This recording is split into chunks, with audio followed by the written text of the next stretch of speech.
மதுரை மாவட்டம் உசிலம்பட்டியில் 7 தலைமுறையைச் சேர்ந்த 240 குடும்ப உறுப்பினர்கள் 600க்கும் மேற்பட்டோர் இணைந்து அன்பை பகிர்ந்து கொண்ட சம்பவம் நெகிழ்ச்சியை ஏற்படுத்தியுள்ளது. மதுரை மாவட்டம் உசிலம்பட்டியைச் சேர்ந்த சட்டமுத்து நாடார் அடஞ்சாரம்மாள் தம்பதிக்கு 5 ஆண் குழந்தைகள் 5 பெண் குழந்தைகள் உள்ளனர்.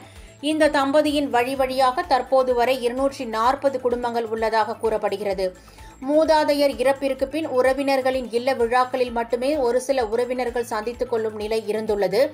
இதனால் அனைவரையும் ஒருங்கிணைக்க முடிவு செய்த வாரிசுகளில் ஒருவரான பாண்டி, தமிழ்நாட்டின் பல்வேறு பகுதியில் உள்ள வழி வந்த சொந்தங்களை தேடிச் சென்று பத்திரிகை வைத்து கடைசி 3 தலைமுறையினர் இணையும் விழாவிற்கு அழைப்பு விடுத்துள்ளார்.